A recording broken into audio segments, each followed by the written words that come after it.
Jerry Jones is the owner for the Dallas Cowboys. He cuts the check.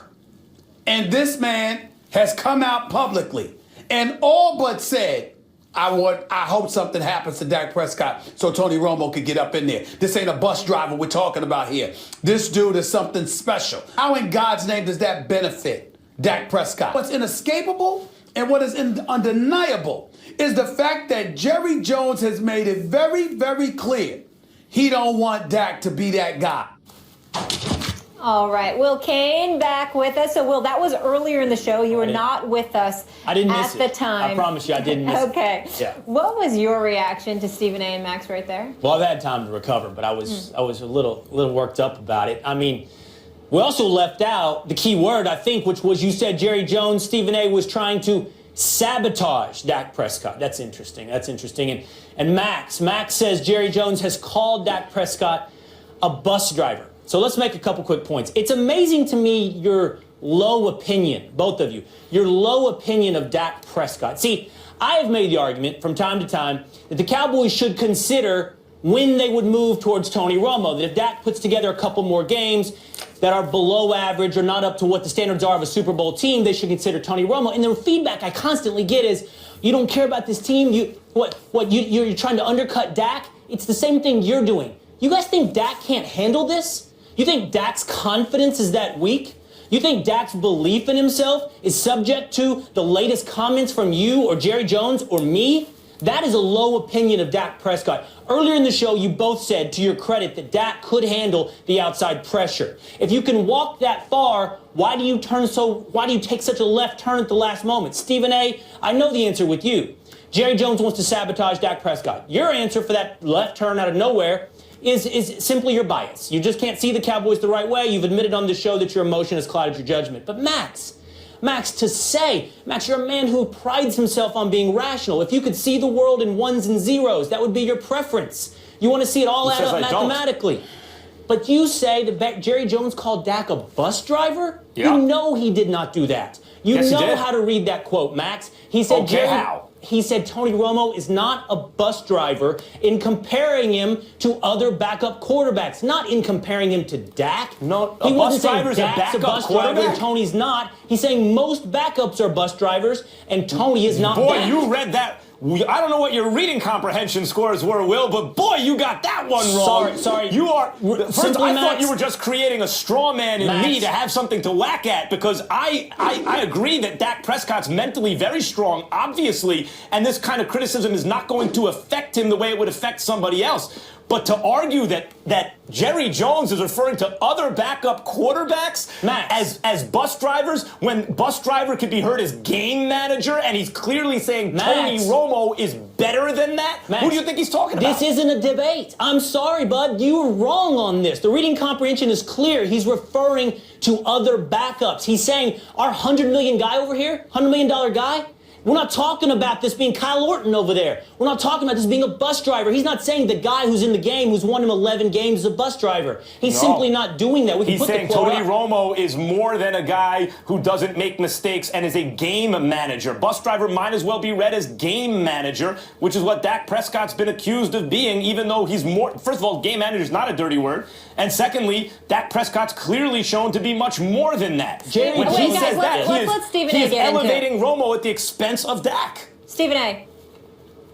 Well, I was actually enjoying the back and forth banter between the two guys. And I mean, in the case of Will, I find it not just ironic, but absolutely hysterical that he would accuse me of being biased when it comes to the Cowboys, as if he's not. I love how he just eradicates and omits himself from that equation. Like, oh, I'm not objective, but he is. He's just a paragon of virtue in that regard. Stop your nonsense. You know better. Well, you have no objectivity when it comes to your Dallas Cowboys. Yeah, by the way, especially when it comes to Tony Romo. Because the one thing that easily a little child could predict when it comes to Will Kane is that it is important for him to be right.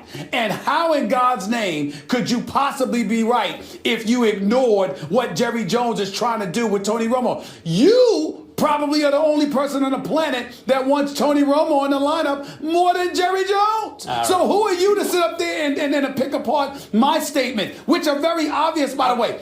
Jerry Jones has a, hold on, zip it, listen. Jerry Jones is the owner for the Dallas Cowboys. Dak Prescott has won 11 straight. The only 2 losses has been to the New York Giants. They are 11-2, clearly in position to win the NFC East, clearly in a position to be the #1 seed in the entire NFC.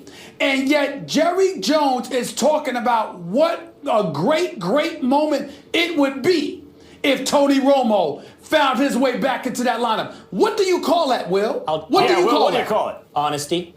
That's what I call it. Oh, honesty. Honesty in terms of his feelings? Yeah. In terms of his feelings and his wishes? My turn. And his wishes? My turn. Let me tell you this. You're right. I don't lie to anybody. I'm not here playing a role. I'm not acting. I have bias on the Cowboys. It is true. As do you. I have a positive bias towards the Cowboys. You have a negative one. You have a negative one. You know the difference between you and me? Don't sit there and leave it on me. That's all I said. Don't forget yourself. Okay, but the difference between us, while we both have our bias, is that I've been right and you've been wrong. How? I have sat here with you week after week, except for the weeks when you couldn't face the competition with me, telling you the Cowboys were going to win, starting with the Washington Redskins in week 2, all the way through now. You have been wrong. No. Again, Will, and again, and again. Time out, Will. Well, you were saying Romo was going to get his job back. It's on tape. I'm not done with that, Max.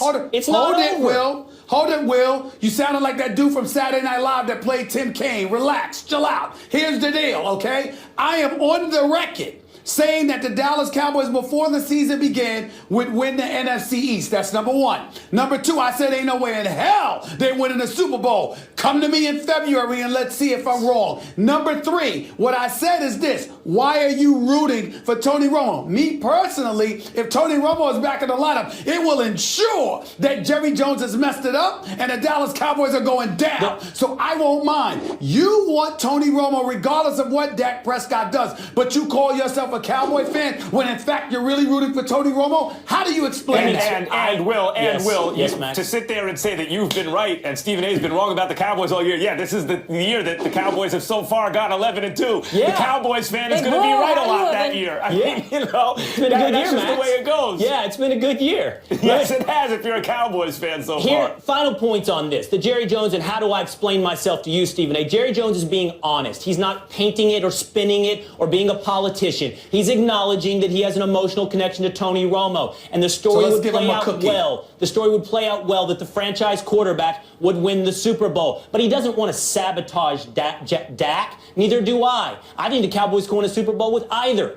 I think Tony increases the odds. I'm not alone, by the way. Dominique Foxworth, Bomani Jones, other people have acknowledged this as well. I'm not alone here. Would Dak Prescott be anything less than 300 sabotage if Tony Romo ends up in the lineup, even if he doesn't get injured, but Tony Romo still found his way up in the lineup? Would that not be sabotage? Sabotage. Like he wants to sabotage. We gotta go. Please. Listen, the Giants know about sabotage. Done. They sabotage your Cowboys' choice. Well, so good to see you. Well, I can tell you that we didn't, and you know, I like our team, and I'm down here preparing for this game, so I really don't understand what they're talking about. I heard about it right before we got on the plane to leave, but I can assure you that we prepare each week the way you're supposed to prepare, and I like the fact that our team knows how to do that.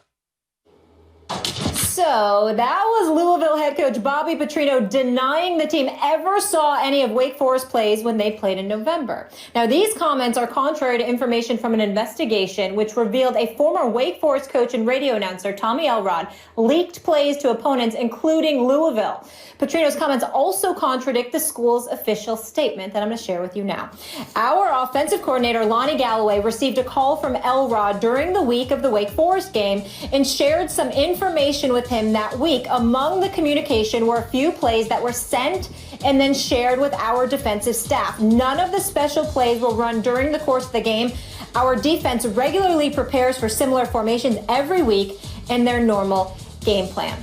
Stephen A., what's your reaction to Petrino denying that the school saw Wake Forest plays? Well, my reaction is considered a source. I mean, a legitimate argument could be made that Petrino's a liar of the highest order. And why in God's name would anybody believe anything that he has to say? I think Booger McFarlane on Mike and Mike this morning said that if Bobby Petrino told you it was raining, you don't even look at your umbrella. You just go outside, get in you're in your car. What you do is you roll up the sunroof, for crying out loud. You don't even think about it because it's Bobby Petrino talking. Max Kellerman, let's go down the list. I want to give some credit to our researchers here because I just want to read specifically off of what I have here, just the lies that we know factually. Going back, what, about 15 years? Actually, that's exactly correct. It's 2001. All right.